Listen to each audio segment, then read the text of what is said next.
stories that have been breaking while you've been at work.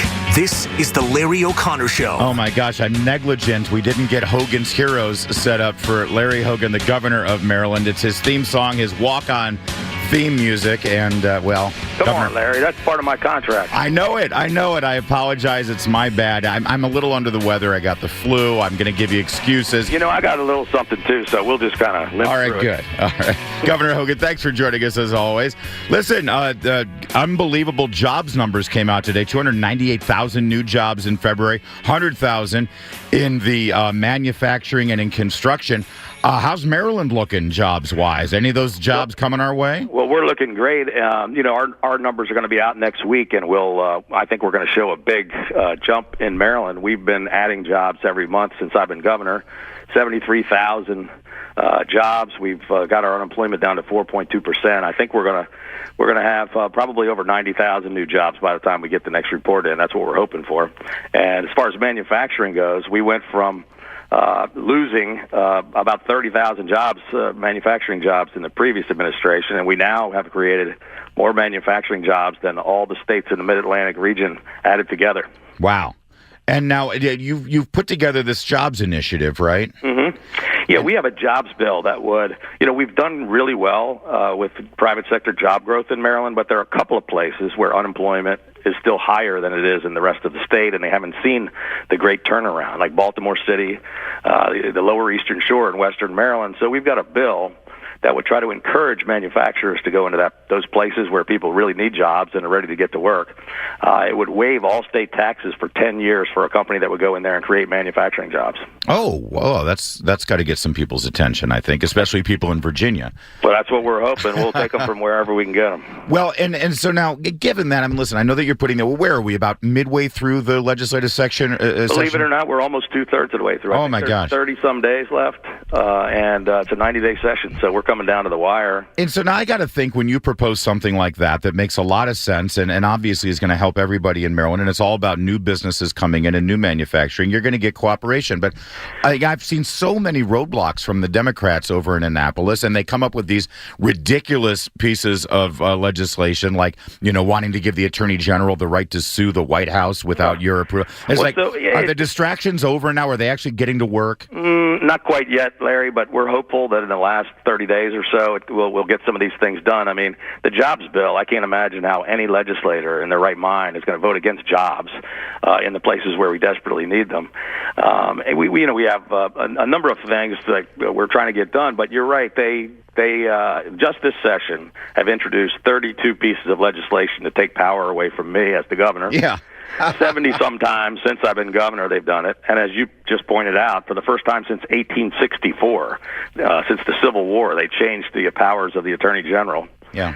Today they were. I think you were talking about the dissecting frogs bill last week. Yeah. The morning show was. I heard them talking about that. That's their priority right now. Well, today they were debating the Winnie the Pooh bill, which has something to do with black bears, shooting black bears, not shooting black bears that are eating honeybees.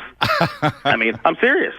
And we're waiting for our redistricting bill, our ethics package, our jobs bill, our heroin stuff, and they're talking about dissecting frogs and Winnie the Pooh. Yeah, I don't know what their priorities are, but you mentioned that ethics reform. We had you on in January when you first proposed your ethics reforms, and I haven't seen it moving much at all. If they're not interested in putting in ethics reforms like you have proposed, what does that tell you about their own personal responsibility and ethics? Well, just today we had another former member of the House of Delegates indicted on federal charges of bribery and corruption, and last week we had a current member who they swept it under the rug, but the guy didn't disclose that he was involved in getting 2 marijuana licenses in the state after he pushed the legislation. Yeah.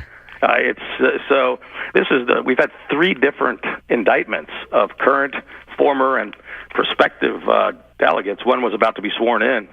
And they haven't really moved our ethics package, but we're going to keep putting pressure on them. I mean, it's time to clean up the mess in Annapolis. What can we do? What can we do? I mean, because we it's almost like, whenever I open up the phone lines and people from Maryland call and they say, well, it's just the Democrats have such a super majority that there's nothing we can do. I can't believe that on something like ethics reform, they can be exposed so easily on this. Do phone calls make a difference? It sure does. I mean, if you shoot emails and phone calls and letters into their offices, they do start to pay attention. We're trying to hold their feet to the fire on all these things because on most of the things we just talked about, somewhere over 70% of the people agree with us, and yet the legislature just seems to, want to ignore the overwhelming majority of Marylanders and not take action. So, but we're hopeful we are going to get them done. We're going to keep putting the pressure on them. We had your fine Lieutenant Governor Rutherford on last week to talk about your announcement of a state of emergency with regard to heroin and opioid addictions. And I wonder if, it's been a week now. Can you give us a little more specifics about exactly what the state of emergency means in terms of how money will be spent and what you will be able to do to combat this problem? It's a terrible problem that is just, in spite of our we've done a lot over the past 2 years to try to attack the problem. The lieutenant governor headed up a task force that came up with 31 recommendations, all of which we instituted, everything from education to treatment to law enforcement and interdiction. And we haven't even slowed it down, let alone stopped it. It's growing. Last year, heroin use in the country tripled in the past 12 months. And we've had deaths, just ratcheting up every single month. People are dying almost every single day in our state and other states across the country. And so this state of emergency allows us the flexibility, as we would in any other emergency, to coordinate all the state agencies together. They're all sitting in one room with representatives at MEMA, the Maryland Emergency Management Agency, just like we would during the riots or during a snow blizzard.